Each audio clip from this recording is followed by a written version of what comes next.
The trend toward all-electric cars has accelerated in the past 5 years. Now there are more than 10 million worldwide. But what about all-electric boats?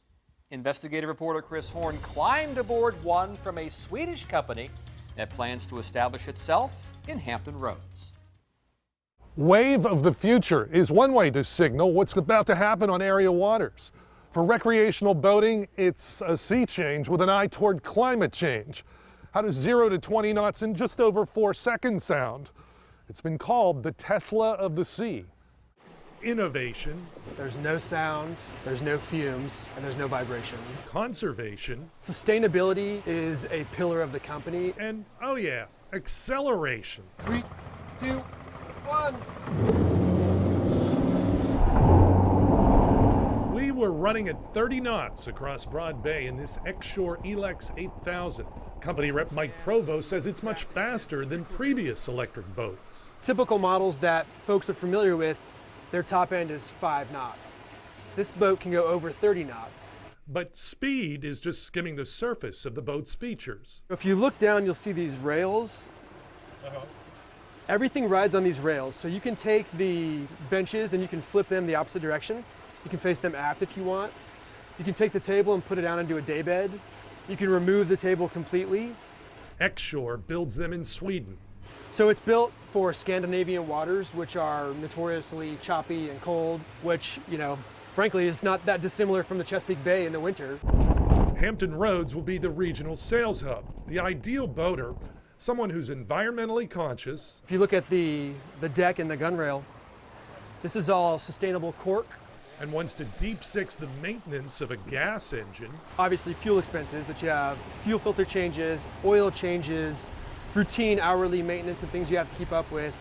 With this boat, you have none of that. And isn't looking for long voyages. And it's a day boater.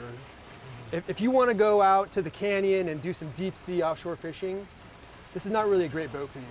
A full charge will last about 100 nautical miles and cost about $13. It can charge overnight anywhere there's shore power, but much faster charging could be the next wave. X Shore is working with Aqua Superpower to set up a fast charging network in the next couple of years. Most in a real life usage, you're probably coming in from a morning's boating with 30% left, 40% less on your battery. You plug in for half an hour, 40 minutes, you've got enough energy in your battery there to enjoy the rest of the day. R.J. de Grandcourt is anchored to his gas-powered boat, but he's also intrigued. I did see it also at the boat show, and then he was here a couple days ago and took a look at it. Ashley Welton and Mike Nilka do a lot of commercial fishing for their seafood market at the oceanfront. They like the idea of an electric boat for running around closer to shore. Yeah, I mean, I love to see an electric boat. Love to see all their options out there available to the consumer. Current battery percentage, and then the range.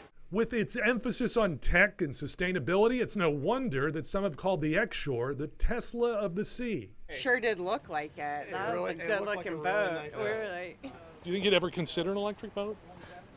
If the cost levels were there for it. There's one base model that starts at $320,000, plus options for sofas, custom colors, and additional tech. And just like we saw in the electric car market in recent years, the electric boat market is looking for early adopters. And X Shore says 2/3 of the worldwide recreational boating market is right here in the U.S. Chris Horn, 10 on your side.